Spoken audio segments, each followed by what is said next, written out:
Ya, para penonton Dhamma TV yang selalu damai di hati, kita berjumpa kembali dalam keadaan yang indah, gembira, merdeka yang hakiki.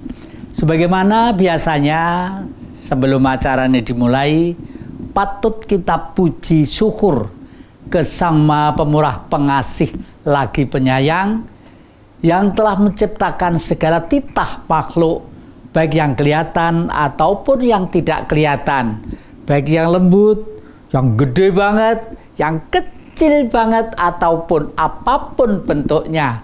Semuanya tidak ada yang tidak darinya.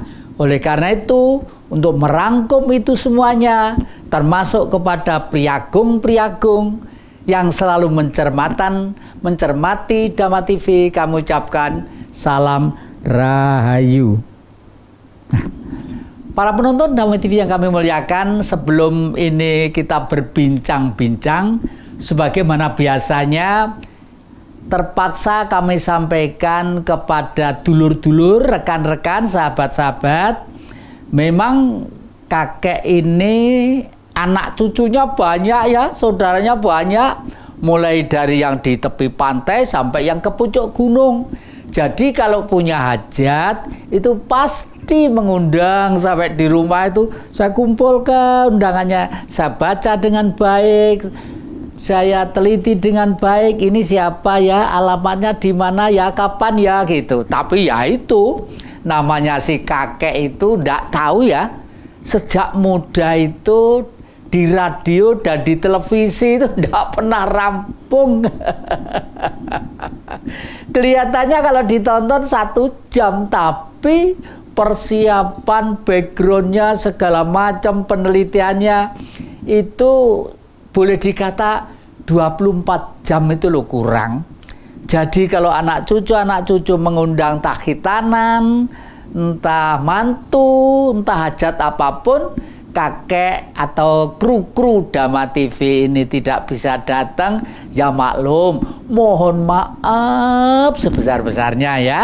Tapi pasti meskipun 1-2 menit, setengah menit atau 1/4 menit, selalu begitu baca diam sejenak lalu memohon, semoga nanda cucu yang namanya ini diberi kelancaran, kesehatan, kebahagiaan, dan semoga nanti keturunannya, keluarganya tidak merepotkan keluarga, nusa, bangsa, dan negara, gitu ya.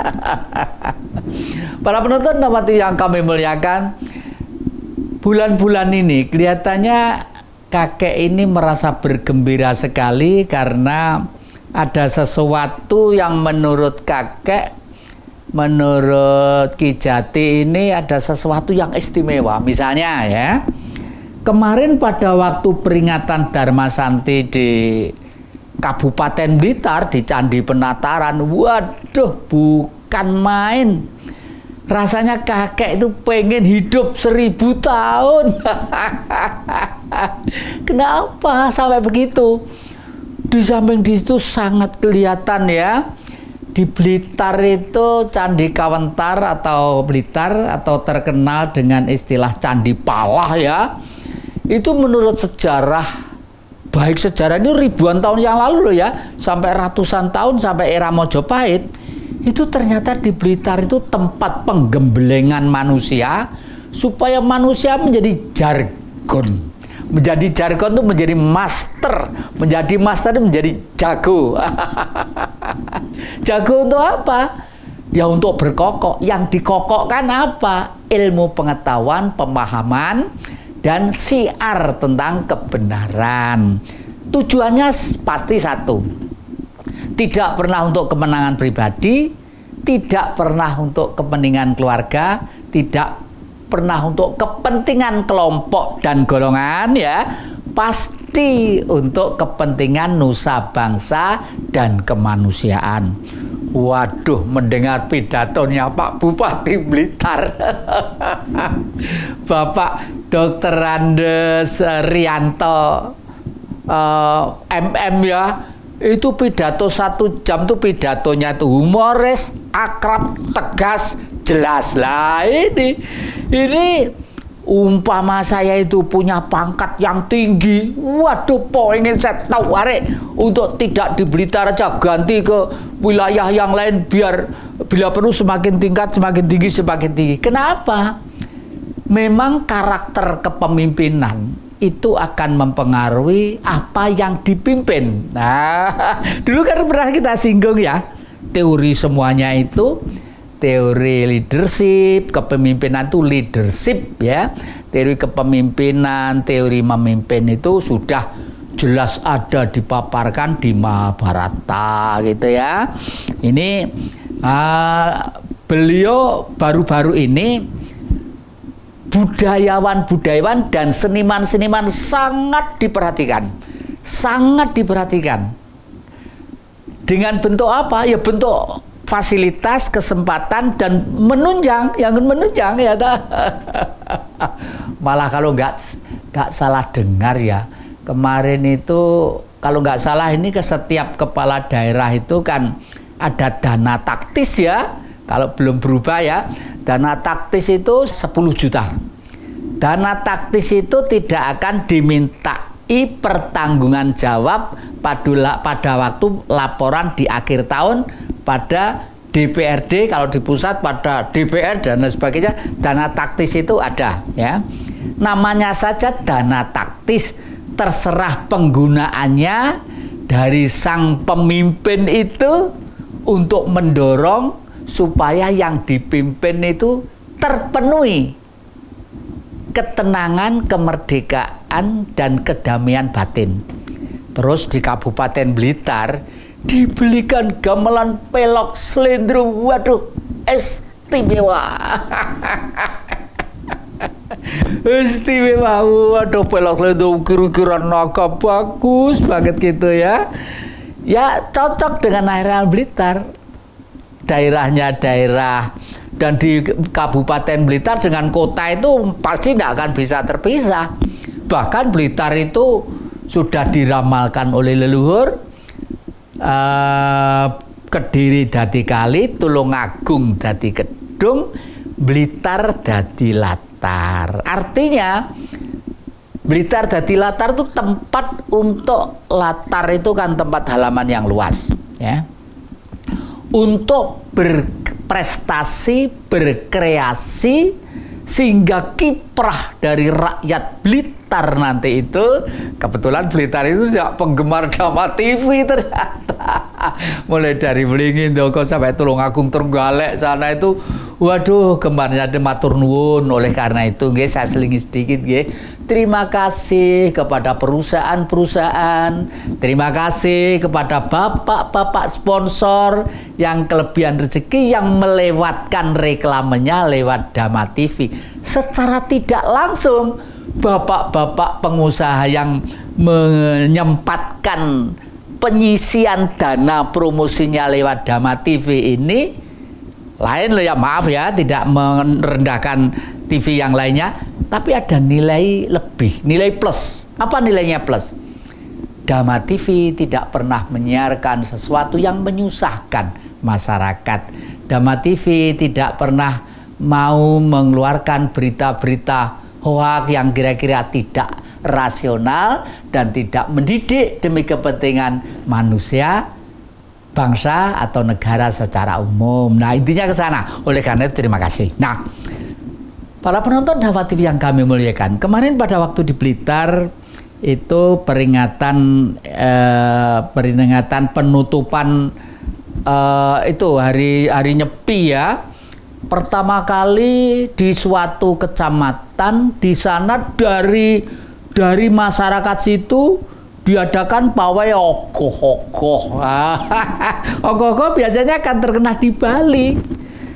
Kenapa Bali itu sedemikian asik didatangi orang? Tapi awas loh ya, masyarakat Bali dan masyarakat Indonesia harus betul-betul bertahan pada kepribadian yang berbentuk budaya. Karena apa? Di daratan Cina di kota apa tadi ya, di kota Nanjang apa gitu ya. Di sana itu membentuk wilayah persis Denpasar.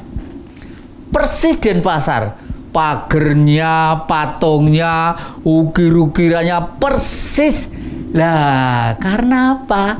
Jangan-jangan suatu saat sana promosi dulur-dulur dari Eropa, dari Asia Utara, pada ke Bali jauh-jauh pergi ke Cina ini loh. Ada kota yang satu kota khusus dibuat seperti Denpasar lah.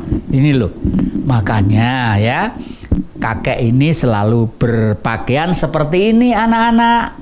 Kemarin ditanya, kakek itu ikatnya kok ganti-ganti sih kek? Itu ikat apa sih kek itu? Nah ini sebenarnya dulu itu udeng. Di sini itu udeng dari kata mudeng.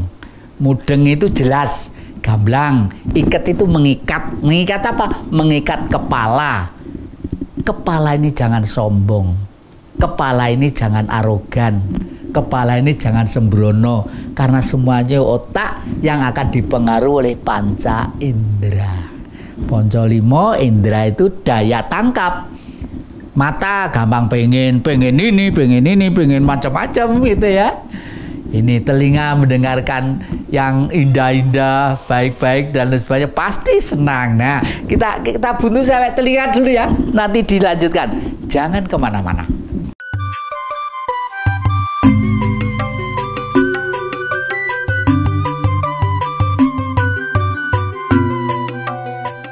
Ya, terima kasih para penonton Dhamma TV yang selalu damai di hati. Anda ternyata masih setia di depan di depan Dhamma TV ini, dan kita tadi mengutarakan sampai ke fungsi telinga panca indera ini ya. Sebenarnya ini adalah alat untuk mendeteksi, untuk berkomunikasi dan untuk mengerti dari apa gelombang kehidupan di alam semesta ini. Para penonton Dhamma TV yang kami muliakan ya, tadi memang banyak panjang lebar kenapa Pak Bupati Blitar kok membelikan gamelan seperti itu kepada masyarakatnya. Itu karena pengen hidupnya berbudaya. Oleh karena itu, maaf anak-anak yang tanya tadi, kenapa kakek itu pakai ikat itu apa itu? Gambar apa itu? Ini gambarnya wajahnya Sang Buddha. Saya taruh di sini ya. Terus di atasnya itu ada burung merak. Artinya apa? Sang Buddha itu garis besar ajarannya itu yang dilakukan oleh para pemimpin. Itu apalagi sekarang akan musim ramenya pilihan-pilihan ya, pasti semua pengen tadi pemimpin ya. Boleh, itu indah-indah saja asal tetap mengerti kita masih dalam rangka perebutan di dalam kekeluargaan kita. Ada norma, etika dan sebagainya. Lah, Sang Buddha berkali-kali ajarannya kalau saya ringkes menjadi 5 itu gampang dihafalkan. Angan-angan yang baik, angan-angan yang benar, pikiran benar, tutur kata benar, pribadi benar, bergaul benar, ya toh? Pilih memilih itu dalam rangka menyebarkan pergaulan. Kalau menyebarkan pergaulan yang dasarnya kegotong royongan, kesupekatan dan kemanusiaan, nanti menghasilkan kepruan. Nah, ini bukan karakter kepemimpinan Indonesia yang sangat tidak diharapkan oleh para leluhur. Nah, para penonton Dhamma TV yang kami muliakan, oleh karena itu minggu-minggu yang lalu ya sudah kita contohkan kepemimpinan untuk Indonesia itu sebenarnya yang seperti apa sih? Seperti Prabu Puntadewa. Nah, atau Destrorasto atau Puntadewa utawa Ajatasatru. Ajatasatru itu jelmaannya dewa yang disebut Sang Hyang Dharma. Sang Hyang Dharma akan saya uraikan satu-satu ya. Puntadewa. Punto itu adalah lahir dengan wujud keberadaan yang orisinil. Orisinil itu murni ya. Terus ojoto satru, artinya orang yang tidak punya musuh, tidak punya lawan, dan tidak pernah menyalahkan apapun, siapapun, dimanapun, kapanpun. Ya itu. Apapun itu siapa? Apapun itu mesti benda, wong apa kok, ya toh? Semut tidak boleh disalahkan. Ini adapun hati-hati harus. Nah, kalau sudah siapapun manusia, siapapun manusia, bagaimanapun artinya seorang pemimpin itu melihat perilaku simpang siur hiruk pikuknya basis masanya harus tenang-tenang saja, karena itulah yang ada. Kalau misalnya basis masanya hiruk pikuk agak panas, mau kelihatan sana megang obor, sana megang obor, pemimpin kalau ikut panas sama dengan api disiram oleh bensin atau alat yang gua menggup gitu. Tapi kalau pemimpin itu dingin pada waktu melihat suasana itu, pasti pengaruhnya itu pelan-pelan akan menjadi dingin juga. Puntadewa itu ya, ojo satu ndak punya musuh. Sanghyang Darmo.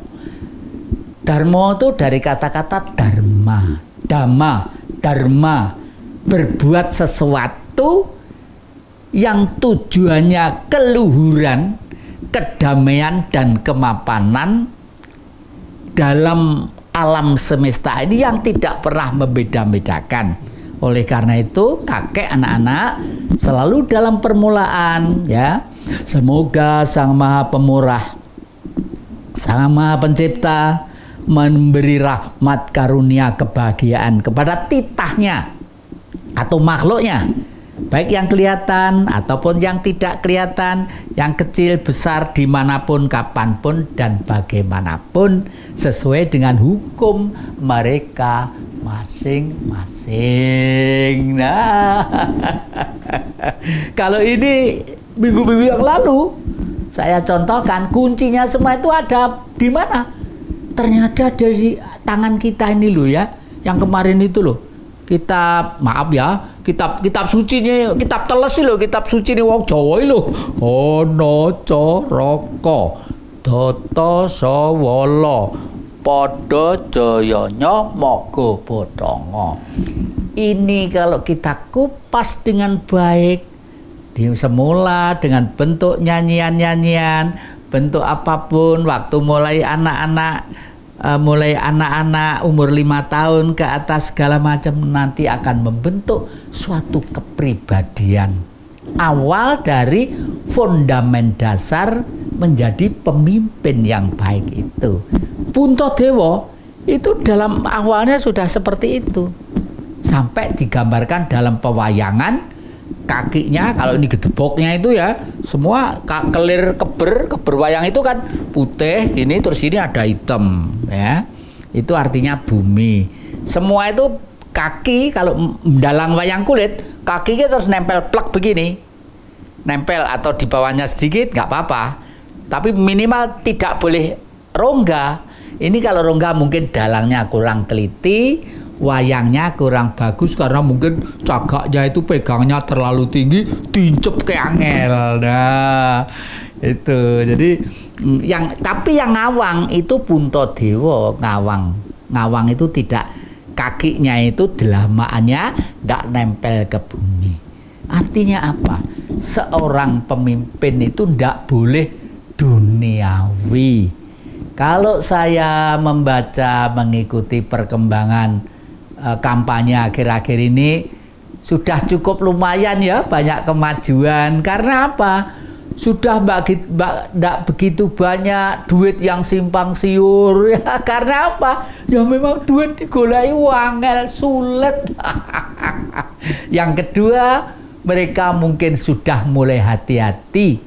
Jangan-jangan gara-gara 10.000, 20.000, 30, gedene 100.000, 1 juta, jangan-jangan mungkin nanti itu sodes dok, tidak memenuhi syarat karena Anda ternyata menyuap, dan ini termasuk undang-undang nomor sekian coret dari kepemimpinan. Nah, paling tidak mereka itu mungkin sudah hati-hati seperti itu ya. Jadi kepemimpinan itu. Lalu di dalam teori umum, kalau sudah kepemimpinan itu harus mempunyai jiwa kebangsaan. Harus, tidak boleh tidak. Karena apa? Maaf ya, agak keras ini, kakek agak keras.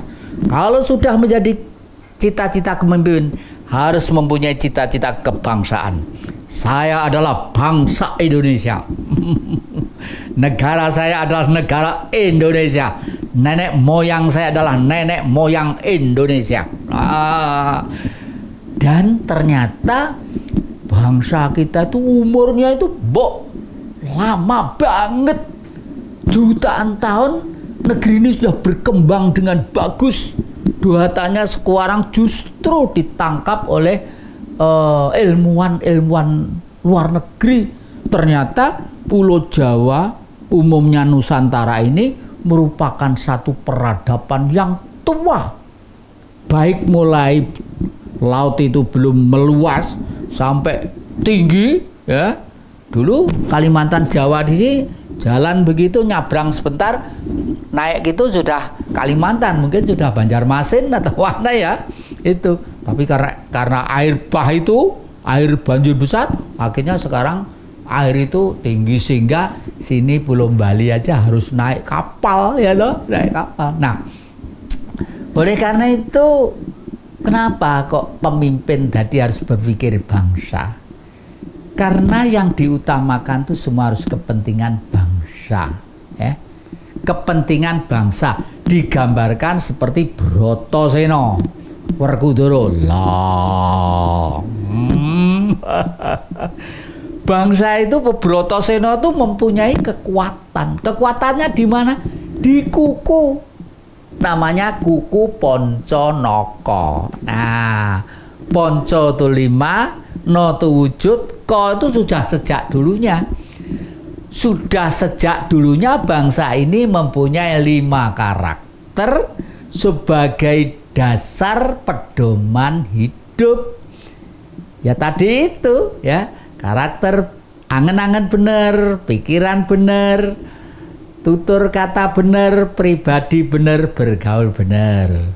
Berkembang ribuan tahun, berkembang di zaman modern sudah dijelentrehkan, diuraikan jelas gamblang mudah indah oleh Bung Karno menjadi Pancasila yang lahir 1 Juni 1945 lahir procot. Tapi semua bayi yang lahir kan mesti ada proses sebelumnya ya, ada perkawinan, ada bapak ibu dan lain sebagainya ya. Para penonton Dhamma TV yang kami muliakan, enak ya berkali-kali kita ucapkan supaya kita semua ndak lupa ya. Jangan kemana-mana, masih di depan nuansa ini.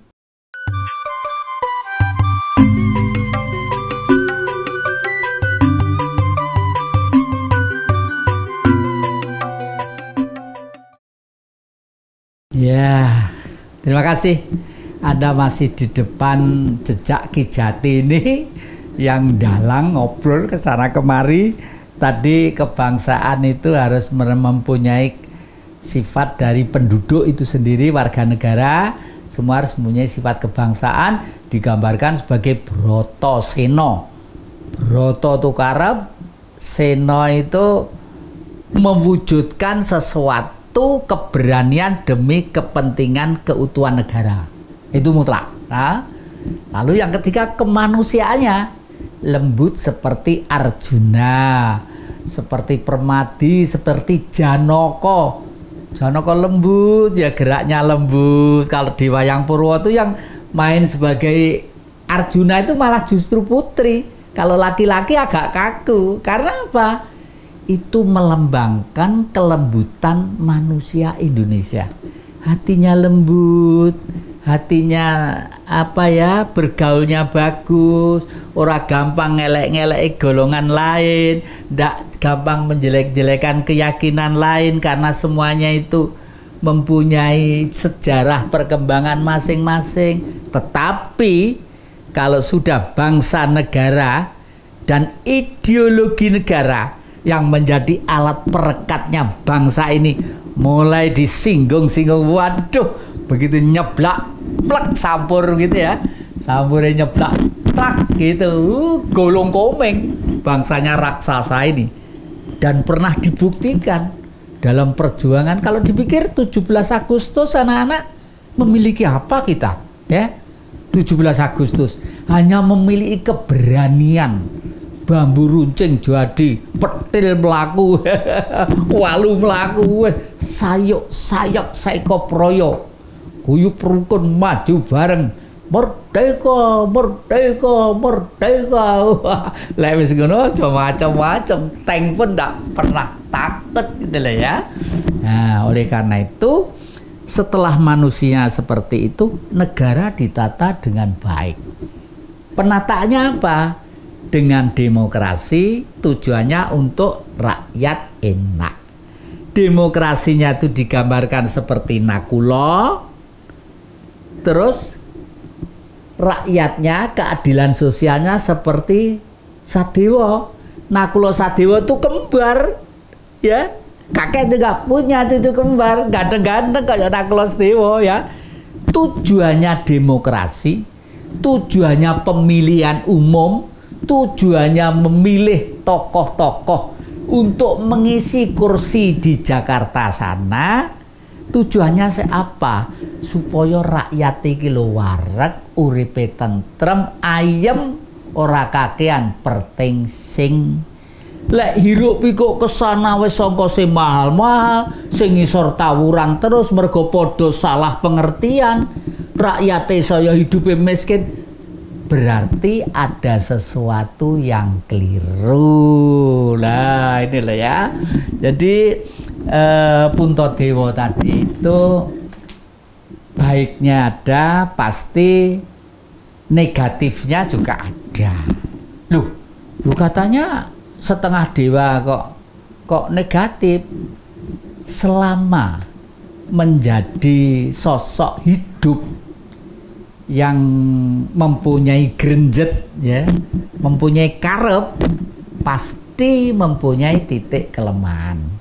Di dalam wayang Purwo ada cerita, kalau kahyangan para dewa itu sudah kacau balau, tidak bisa menentukan kedamaian di kayangan, karena mungkin ada sesuatu unsur lain yang memporak-porandakan, turun ke bumi mencari jago. Kenapa kok ke bumi? Karena sebenarnya manusia itu titah atau makhluk yang maha kuasa, yang paling sempurna. Ada tangannya jelas, fisiknya jelas, panca inderanya jelas, otak pemikirannya jelas. Itu loh ya. Jadi oleh karena itu manusia itu harus menjadi pelopor peradaban. Pelopor peradaban yang membudaya. Oleh karena itu, kalau tadi kakek memakai ini lambangnya Buddha, wajahnya Buddha, lalu ada burung merak di atasnya, saya pengen umur 74 tahun ini menjadi manusia yang damai tenang. Tapi kalau masih ada sisa waktu kesempatan, saya pengen seperti burung merak yang terbang ke sana kemari, warnanya indah banget. Oleh karena itu saya pengen hidup ini demi keindahan yang lainnya. Adapun saya berusaha supaya seindah-indahnya Anda masih tidak indah karena apa yang saya sampaikan, mohon maaf sebesar-besarnya. Oleh karena itu kritik-kritik, saran-saran, dorongan-dorongan itu yang selalu kami harapkan. Kami tetap sadar sebagai manusia lumrah yang tidaklah. Negatifnya si Puntadewa adalah saking baiknya orang, jangankan kok harta benda, jangankan kok kekuasaan, maaf ya ibu-ibu, istrinya diminta itu loh dikasihkan. Istrinya diminta itu dikasihkan. Loh, logikanya bagaimana? Ternyata itu merupakan satu ajaran ada digambarkan raja dari Sabrang ya, yang pengen mencuri wanita itu. Pengen mencuri wanita itu, udah dicuri tek di Melayu. Wah, ke negaranya sana. Terus di sana diruayu begitu, macam-macam begitu, tetap karena dia nggak cinta. Dia mencuri ya, mencuri. Wah, setelah itu apa? Justru karena peristiwa itu wanita itu jadi ingat, kok saya salah ya, tidak mencintai suami saya yang sejak awal orang tua saya semua sudah sepakat ini. Mungkin waktu itu karena ini sudah terlanjur salah membagi ya. Membagi gini loh, dulu itu ada anak yang satu itu pengen berumah tangga, yang satu tidak. Pokoknya adik-adiknya aja, sampai calonnya dia diberikan kepada adiknya, ceritanya itu ya. Nah, ini sebenarnya adalah gambaran-gambaran bahwa hidup itu adalah suatu PR, suatu pertanyaan. Tugas kita adalah memecahkan permasalahan itu dengan indah, bijak, dan molek ya. Molek itu cantik ya. Jangan sampai ada sesuatu yang justru berdampak lebih luas, karena selama manusia itu masih terikat dengan dunia yang disebut nafsu, yang secara umum disebut sebagai jiwa, ya manusia itu nggak mungkin seperti Puntadewa itu ya. Puntadewa pun mempunyai jiwa, masih mempunyai nafsu, karena roh sucinya masih terbungkus. Tapi meskipun terbungkus, sudah termasuk manusia yang istimewa ya, manusia yang istimewa. Oleh karena itu setelah Mahabharata, semua orang-orang itu dalam cerita pewayangan akan memikul karma mereka masing-masing. Ada yang digambarkan setelah meninggal itu sukmanya masuk dalam anjing gitu. Bahkan Prabu Puntadewa itu dulu untuk mengikuti masuk ke surga itu ditolong, yang menolong ini binatang yang pernah dipeliharanya itu loh ya. Coba, ditolong untuk pergi ke surga, yang menolong binatang yang pernah dipelihara. Jangan kemana-mana, nanti kita lanjutkan.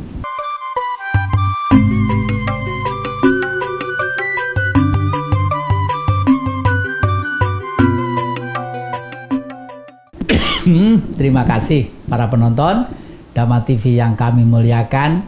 Anda masih setia di depan jejak Ki Jati ini. Jejak kakek ya, yang memang bagaimana ya, satu-satunya jalan yang bisa kakek berikan itu pengalaman, baik yang jelek, yang baik, atau yang bagaimanapun. Kok kebetulan itu sejak kecil SMP itu saya sudah bergaul, bermasyarakat, baru yang macam-macam corak ya kan. Mudah-mudahan nanti kalau bukunya jadi, nanti saya sebarkan kepada saudara-saudara saya, supaya ya paling enggak anulah ya, yang jelek jangan dipakai, yang baik mungkin dipakai sebagai satu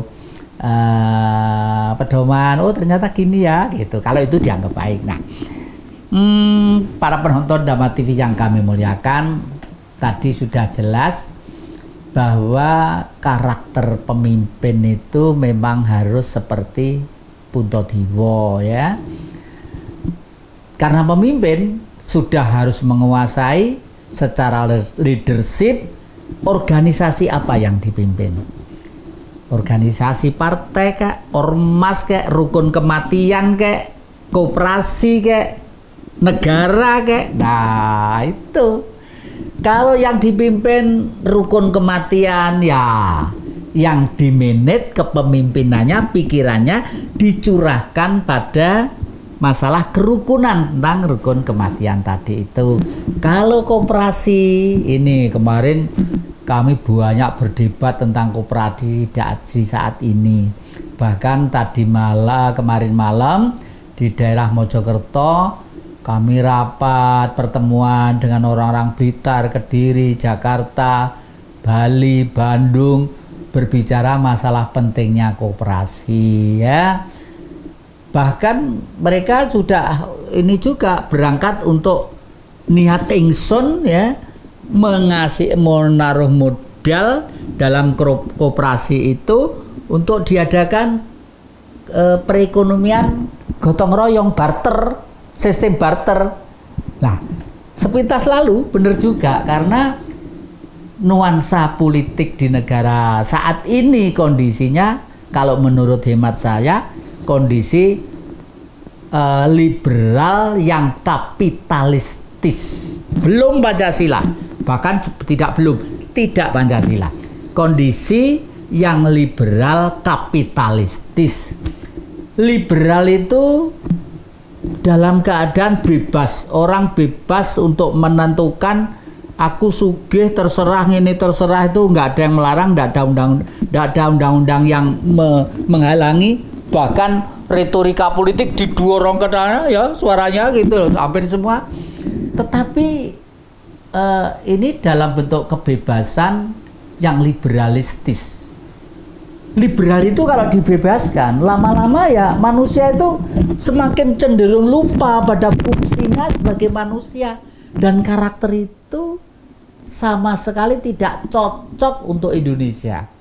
Kalau terus-menerus kondisi seperti ini, pasti nanti itu podo karo numpuk permasalahan ya, yang mengerucut, numpuk gini, semakin lama semakin tidak terasa. Lah ini harus bagaimana? Dimulai dari mana? Saking ruwetnya zaman dan pikiran saya mungkin tidak nutut mungkin ya. Ayo dimulai dari diri kita masing-masing. Kemarin itu loh saya pergi, anak-anak mau nunut Mas Bambang dan adiknya dan kawan-kawan. Saya bilang, Mas monggo nanti bawa kendaraan saya aja ya. Kendaraan saya itu juga irit kok. Tapi mohon maaf ya, nanti kalau makan urunan bareng ya gitu ya. Tapi dengan kejujuran, ketulusan itu akhirnya bisa berangkat dan banyak menemukan sesuatu yang menurut kita pelajaran juga. Tetapi kalau kita itu hanyut oleh nuansa liberalisme yang banyak menawarkan sesuatu yang di luar kemampuan kita, di luar keberadaan kita, itu yang membuat kita menjadi tersiksa. Maka dari itu kunci yang utama adalah tanamkan jiwa nasionalisme pada diri kita, pasti tegar lah. Ini gambar apa ini? Ini komodo ya. Ini gambar komodo. Ini dikasih orang, saya punya murid di Australia sana, tidak tahu mungkin mampir ke mana kok mbak komodo. Bangga loh saya pakai komodo ini. Bangga saya pakai komodo ini. Kenapa bangga? Ya karena binatang purba yang masih hidup di bumi Indonesia. Binatang purba yang masih hidup di bumi Indonesia. Di Afrika aja jarang ya. Bukan jarang, malah kelihatannya tidak ada. Hanya kemarin saya lihat di daerah tertentu mungkin Afrika sana ada krokodil. Krokodil itu buaya yang kuno-kuno itu ada juga di sana. Buaya di sini juga banyak di tempat kita. Tapi yang namanya komodo, binatang purba ini jarang. Ini pun akan mendatangkan turis-turis untuk membawa duit pergi ke sini. Hotelnya payu, warungnya payu ya, ojeknya payu, dan semuanya payu. Supaya laku, supaya payu, ya mesti butuh ramah tamah ya, diterima dengan baik. Tapi duit itu sulit masuk kalau kita itu dilihat isinya pertengkaran saja ya, pertengkaran saja, panas saja. Wah, apalagi kalau misalnya yang dimuat-muat itu gua baru sih panas-panas tok. Ya memang kalau peristiwa yang macam-macam itu menarik untuk dibaca. Kadang-kadang malah justru yang baik-baik itu males membaca ya. Tapi mudah-mudahan saja tidak kemasukan hoak-hoak ya, yang nanti itu menjurus mendiskreditkan kita sebagai bangsa ya. Ini ciri khas Bali ya. Ini tadi Buddha dengan merak, keindahan hati, keindahan pribadi, harus meraati, senang bagi siapa saja yang melihat kita sebisa-bisanya, begitu ya. Dan para penonton Dhamma TV yang kami muliakan, memang akhir-akhir ini banyak nuansa yang kita sendiri perlu kita cermati. Nuansa alam pun kelihatannya sekarang itu butuh hati-hati. Saya tadi itu melihat televisi, di berita di suatu televisi di Jakarta, bahkan di Timur Tengah sana hujan es gede-gede segini-gini gitu ya. Ini artinya situasi global tentang sistem ini ada perubahan besar-besaran ya. Di Timur Tengah tuh di Jazirah Arab sana kan panasnya setengah mati. Ya, puasnya datang sak gini-gini buah yang mudah hutan es terlempok itu ramai gitu ya. Ya, orang sana pun harus hati-hati, dan kita yang ada di sini pun harus hati-hati ya. Kemarin kita baca ada truk jogol jembatan 2 moro ceklek-ceklek gini, itu semua sudah. Sekarang ini tiap hari melihat berita yang aneh-aneh itu banyak sekali. Hanya sedapat mungkin kalau memang itu berita baik, ya kita sebarkan, tidak apa-apa, tapi jangan ditambah yang bercorak ragam. Itu nanti akan membingungkan bagi kaum pembaca. Karena apa? Meskipun kita itu hanya menulis, hanya menyebarkan, kalau penyebaran itu akan menyesatkan, membingungkan, bahkan menyusahkan baik perorangan, kelompok, golongan, apalagi bangsa dan negara, jangan dipikir loh ya, itu tidak akan berdampak kepada sang penyebar ya, pasti. Oleh karena itu disebarkanlah yang indah-indah, yang baik-baik. Syukur kalau usul-usul yang lebih indah dari mereka, apa yang mereka harapkan. Nah, para penonton Dhamma TV yang kami muliakan, saya khususnya terima kasih atas saran-saran, kritik-kritik akhir-akhir ini kepada Dhamma TV, dan sekali lagi terima kasih kepada pengusaha-pengusaha, perusahaan-perusahaan, kegiatan-kegiatan sosial yang menggunakan jasa Dhamma TV ini. Semakin Anda banyak memberikan peluang kepada ini, semakin banyak kreativitas demi kepentingan kemanusiaan, kemasyarakatan, dan negara pada umumnya. Jangan lupa ketemu lagi dan Jejak Ki Jati pada setiap hari Minggu jam 19 malam, dan biasanya diulangi hari Senin jam 4 sore. Selamat berjumpa di lain kesempatan. Kami ucapkan Rahayu.